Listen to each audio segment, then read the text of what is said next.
I'm just kind of obsessed with it, and I'm always sick. I therefore needed to let it go.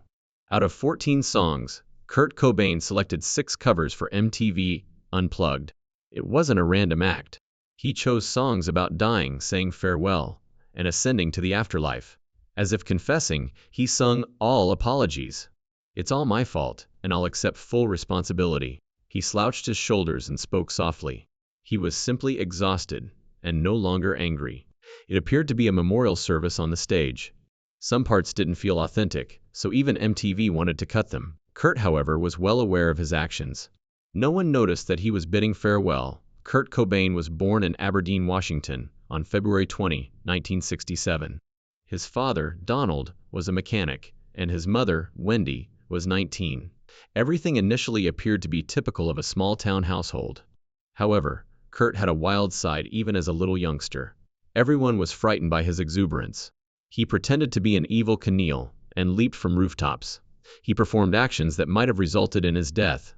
Doctors diagnosed him with ADHD at the age of 7 and prescribed Ritalin. Although that medication was meant to help him relax, several people, including his wife years later, would attribute the beginning of his lifelong drug addiction to that particular instance. A week after his 9th birthday in 1976, things were significantly worse. At that point, his mother drove away from his father. His father had to deliver the news of the family's dissolution to the children. Kurt's mother received custody. It wasn't warmly received by Kurt. "I hate Mom. I hate Dad. Dad hates Mom," he scribbled on the wall of his room. "It just makes you want to be depressed. Mom hates Dad." Despite only being a boy, the tension caused him to become ill. He began experiencing odd eye twitches and intense stomach pains. He became quieter and more inward-looking. After the divorce, according to his uncle, he was never the same. Kurt discovered something that would alter everything in 1979 when he was 12 years old. There were many punk rock records owned by his Aunt Mari. He kept listening to them. His getaway was the music. He experienced bullying at school because he was pals with a gay classmate. Other children teased him and called him derogatory names. He was at his breaking point. He taught himself how to play a guitar that he had stolen. He spent hours practicing by himself in his room. He may also be cruel, according to some. He once persuaded a friend to acquire a mohawk haircut, then changed his mind and left the friend to endure the mockery on their own. But now his world was music. That's how he retaliated. He made his first attempt at suicide in 1981 at the age of 14. It wasn't a call for assistance.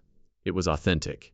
He got high after being cruelly teased at school, and then went to the train tracks. He waited for the 11:00 train to run him over while lying down with 2 enormous chunks of cement on his legs and chest.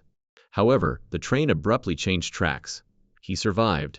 He discussed it in his own words on a cassette that he recorded in 1988 years later. Here we have Kurt Cobain discussing a failed suicide attempt. At the age of 14, a filmmaker claimed after discovering the audio. He was kicked out of the house by his mother when he was just 15 years old in 1983, leaving him homeless for 4 months. He slept in a cardboard box outside a friend's house and occasionally stayed in building hallways before anyone woke up. This made people realize that his pain began much earlier than they had previously believed. Later, he claimed to live under a bridge, which inspired his song Something in the Way, but his sister and bandmate Christ said that was untrue. He and a friend once sneaked into a hospital waiting room and slept there, even stealing food from the cafeteria and charging fake room numbers. The water under that bridge would have made it impossible, but the truth was bad enough. He was hungry, cold, and alone. Kurt formed his first band in 1985 when he was just 16 years old, and the name Feel Matter was a testament to his anger and frustration. He recorded a demo at his aunt's house over Easter break in 1986, and she recalled him coming in with a large notebook full of lyrics. Spank Through, one of the songs that would later help him start Nirvana, was raw, messy, and full of rage. According to his friend Buzz Osborne, those early recordings had a strange kind of magic. He dropped out of high school permanently that same year, 1985, because he couldn't keep up and detested the school's tough jock culture. He got a job as a janitor at the same school, but he quit after only 2 months because no one respected his love of poetry and painting. He pushed a mop through the same hallways where his former classmates were now getting ready for college. He also began using hard drugs at this time, having tried marijuana when he was 13. After being given heroin for the first time in 1986, he claimed to have tried nearly every drug available, except PCP, by the time he was 19. However, everything changed when Chris Novosel heard the Fecal Matter demo, and Buzz Osborne advised Chris to form a band with Kurt. He was now using LSD, solvents, paint thinner, and correction fluid. At one gig, they played as a cover band of the Creedence Clearwater Revival called The Sellouts. But things got so bad that Kurt hit the bassist with a 2x4 after the guy attacked him with a vacuum cleaner. They began practicing in a tiny apartment above Chris's mom's hair salon, with terrible equipment, including a taped-together microphone. Their first drummer quit after one session, before they called themselves Nirvana. Then, on May 25, 1986, Kurt was arrested in Aberdeen, at the age of 19, for spray painting graffiti. The police said that he scrawled meaningless things, like "ain't got no how watch it." But Kurt maintained that he tagged trucks with the slogan, "God is gay," which would later appear in one of his songs. At the age of 20, Kurt met Tracy Miranda at a Seattle punk club. She was a year older and had a job, while Kurt was broke and only interested in music. He had previously been arrested for graffiti, and according to some reports, he even drew crude images of cartoon characters like Scooby-Doo. He was upset at the entire town, and wanted to shock those who had made him feel small. In Olympia, they shared a little apartment with dolls, paintings, and animals, and Tracy took care of all the bills while Kurt penned songs, one of which was about a girl, about whom she didn't know until years later when she read a book. But their relationship began to deteriorate. The relationship ended in 1990 with a phone call while traveling with the band. Nirvana played their first show in March 1987 at a house party at 17 Newsbaum Road in Raymond, Washington. Kurt was cheating and using drugs, and Tracy kept leaving lengthy to-do lists around the apartment, but he didn't change. They deemed the night a success because they offended people, which was punk enough for them. Nirvana recorded Love Buzz at Reciprocal Recording in 1988. The crowd was drunk, rude, and threw things at the band. Kurt smashed his guitar and continued playing a long, clumsy version of a song just to annoy everyone. Just 1,000 copies were made, and the process nearly broke the band apart. What should have taken one day turned into weeks of stress, and Kurt was obsessed with every detail. They recorded it 3 times, erasing old versions and starting over. Sub Pop. The record label still asked for another version. Kurt kept fighting with the others and storming out. During their first European tour in 1989, Kurt's heroin use spiraled out of control, and he began stealing band equipment to buy more drugs. In Rome, he mixed heroin and alcohol, smashed his guitar, and climbed on the speakers, causing security to fear he might jump. Kurt later claimed he wasn't putting on a show. In 1989, Nirvana recorded their first album, Bleach, which cost only $616 and took only 30 hours to complete. Jason Everman paid for it, but he didn't play a note. He was having a breakdown, saw the faces of the kids who were bullying him, and panicked. He pleaded with the biographer not to include that story in the Nirvana book. Kurt was so depressed during recording that he wrote lyrics at the last minute, sometimes scrawling them in the van on the way to the studio. Bleach sold almost 3 million copies, but Kurt hated the album, saying it sounded too negative. Chad Channing, the drummer, was fired in 1990. The band claimed it was mutual, but it wasn't. According to ChatGPT, Dave Grohl flew from Washington, D.C. to Seattle in September 1990, with just $100 in his pocket. Hurt thought Chad's drumming was too soft. Chad was also frustrated. Hurt controlled everything. They fought constantly. Chad had already recorded drums for Polly, which would later appear on Nevermind, but he was out. At the age of 21, Dave had already committed every song from Nirvana's debut album, Bleach, to memory, but the rehearsal was held in a filthy warehouse space in South Seattle that belonged to either Mudhoney or Tad, and the air smelled like mold and stale beard. His band Scream had recently broken up, and this was his only opportunity to try out for Nirvana. In just a few minutes, they were playing together, and Dave's drumming was raw, loud, and just right for them. Chris and Kurt knew they had found what they were looking for right away, and they never even bothered to audition anyone else. 2 weeks later, on October 11th, Dave's first show with them took place at the North Shore Surf Club in Olympia. Kurt continued to strive for perfection, recording and recording guitar layers obsessively, while sitting alone with a bottle of Cobain cough syrup. By May 1991, they were recording Nevermind at Sound City Studios in Van Nuys, California, with an estimated cost of $65,000, which nearly doubled to $120,000. Kurt would sometimes just shut down completely, sitting in silence for hours at a time. According to producer Butch Vig, his voice almost broke during the recording process, cracking so badly that they had to keep broken takes. Geffen Records became alarmed, paying so much for lodging, studio time, and Andy Wallace's mixing fees that they seriously considered canceling the entire project. During one session, Kurt broke his guitar in the middle of recording track 12 at 19 minutes and 32 seconds.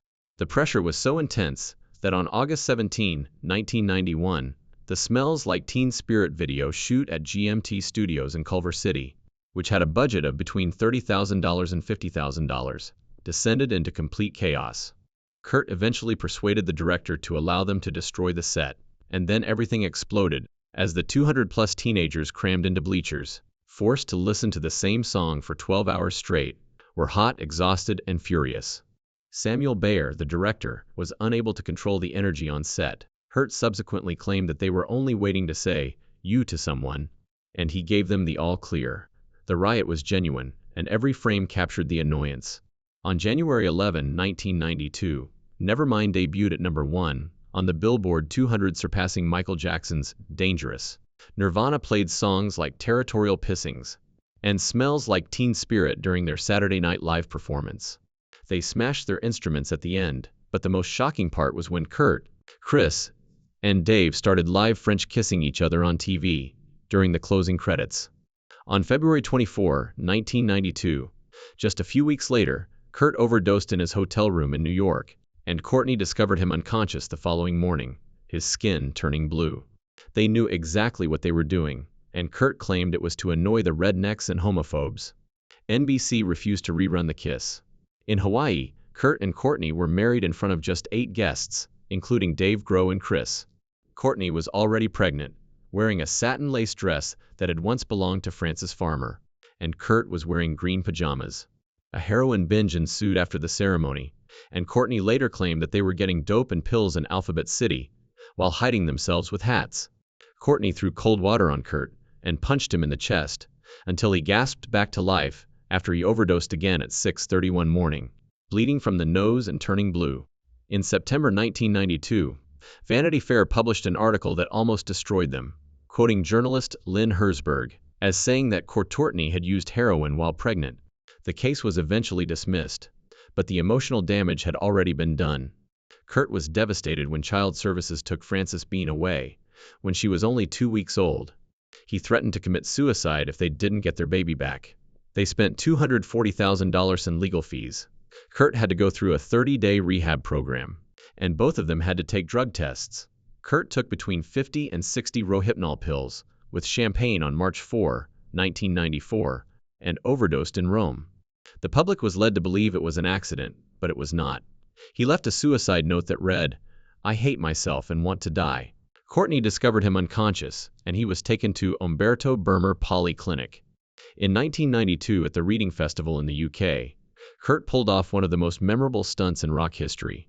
He had music journalist Everett True wheel him on stage in a hospital gown and wig, pretending to be too sick to perform. He remained in a coma for nearly 24 hours, and when he woke up, his first words were, "Get these tubes out of my nose." The world dismissed it, but it wasn't just a scare, it was a warning. He was gone exactly 1 month later. At the MTV VMAs, on September 9, 1992, Courtney was holding baby Frances when she jokingly yelled at Axl Rose, asking if he would be the godfather. He croaked out a line from B. Midler's The Rose, then collapsed flat on his back, causing the crowd to freeze. A few seconds later, he leaped up, grabbed his guitar, and tore into Breed, his way of making fun of the tabloids and everyone who said he was done.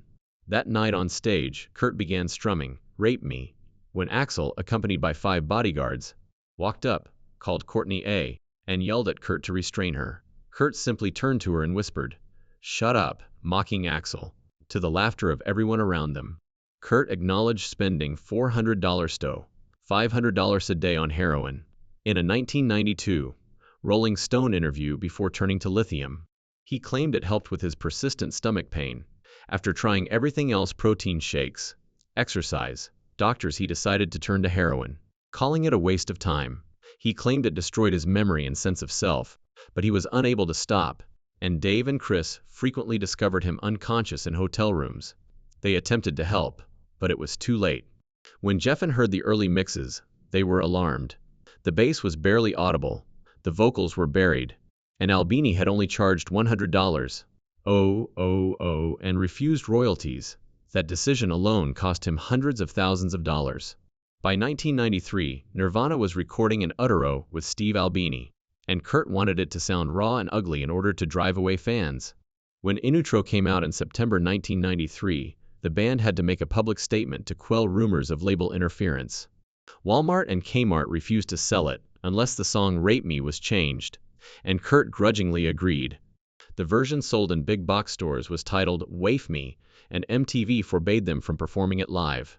As a result, Nirvana teased the audience at the 1993 VMAs by starting with the Rape Me intro before launching into Lithium. Kurt was arrested at his Seattle home on July 23, 1993, after police arrived on the scene of a domestic disturbance and discovered several firearms and heroin. He had injected $40 worth of heroin that night and was trembling when they arrived. Courtney attempted to revive him with buprenorphine and Valium, but he threw up.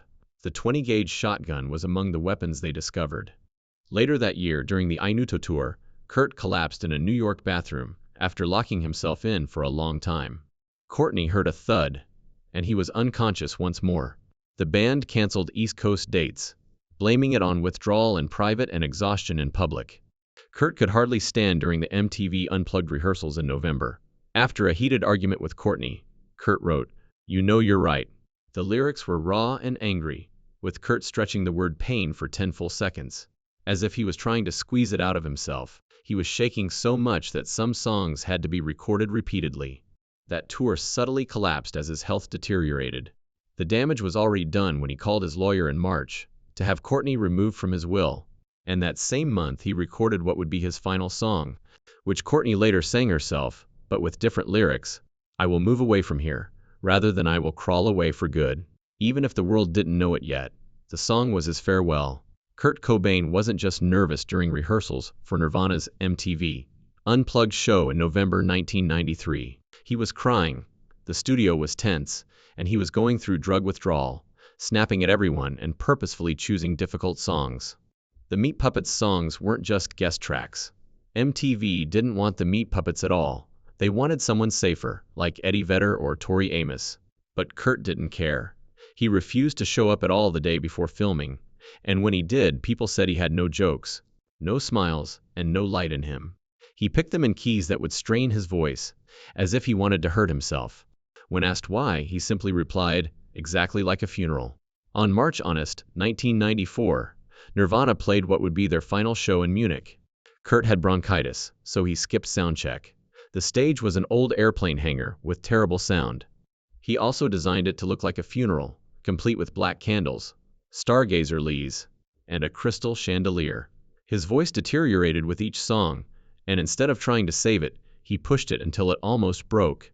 The power went out entirely halfway through the set, and Christ Novoselic declared to the audience, "Grunge is dead, Nirvana's over."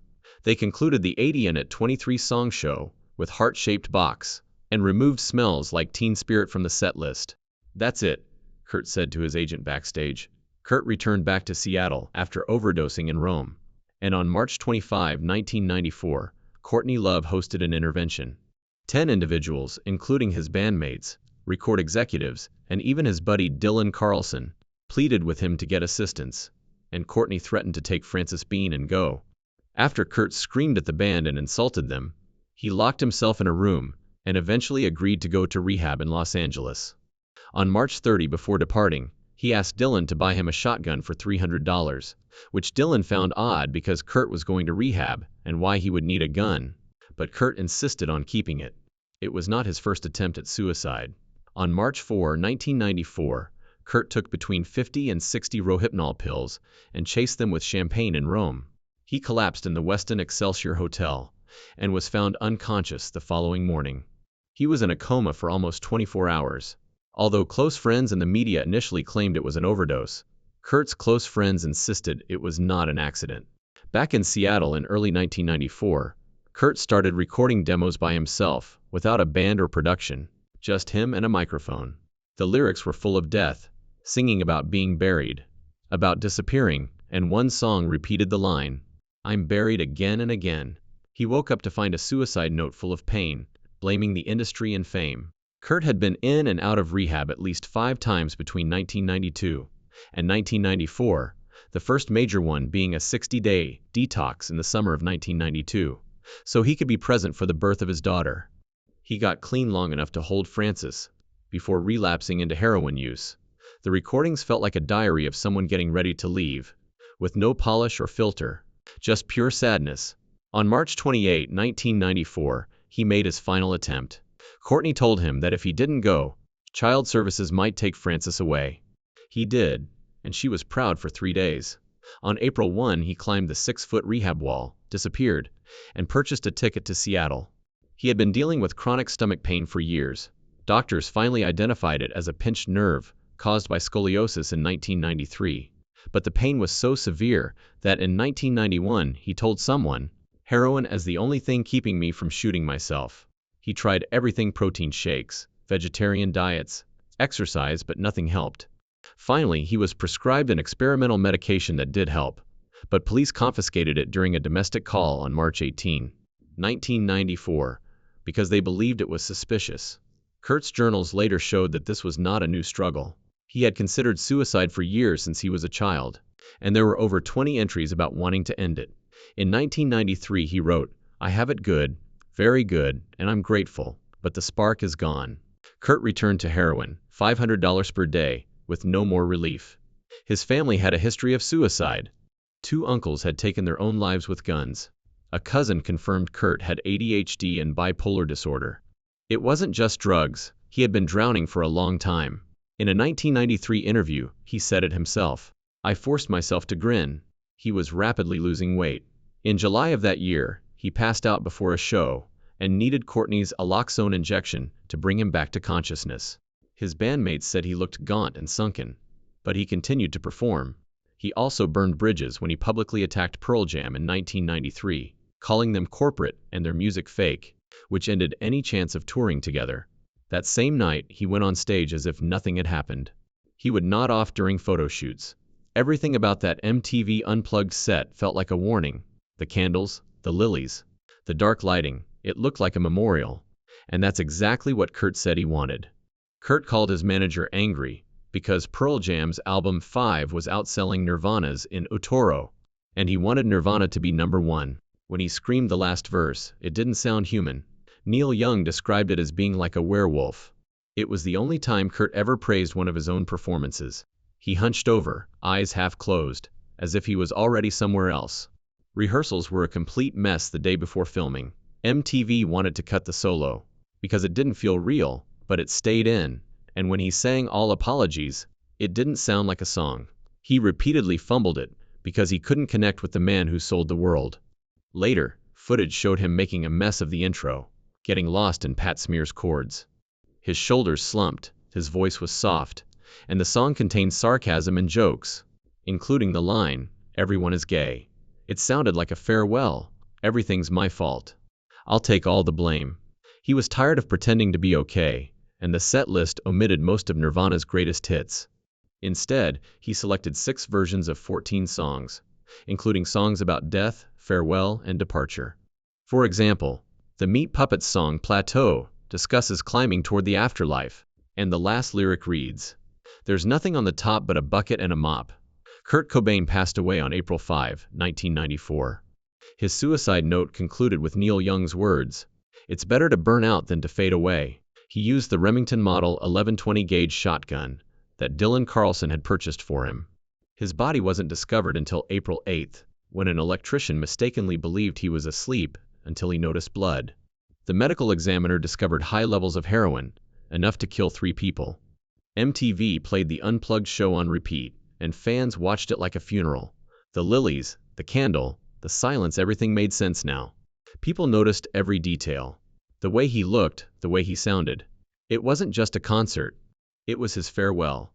His driver's license was left out next to him, and his face was too decomposed to identify. Then the theories began. Courtney had hired a private investigator, Tom Grant, to find Kurt, but he didn't think it was suicide because the heroin level was too high for Kurt to have pulled the trigger. The gun didn't have fingerprints. Dylan Carlson was paid off, and the note was actually a suicide note adapted from a retirement letter. These allegations were made public in 2015 by the documentary Soaked in Bleach, but the Seattle police rejected them.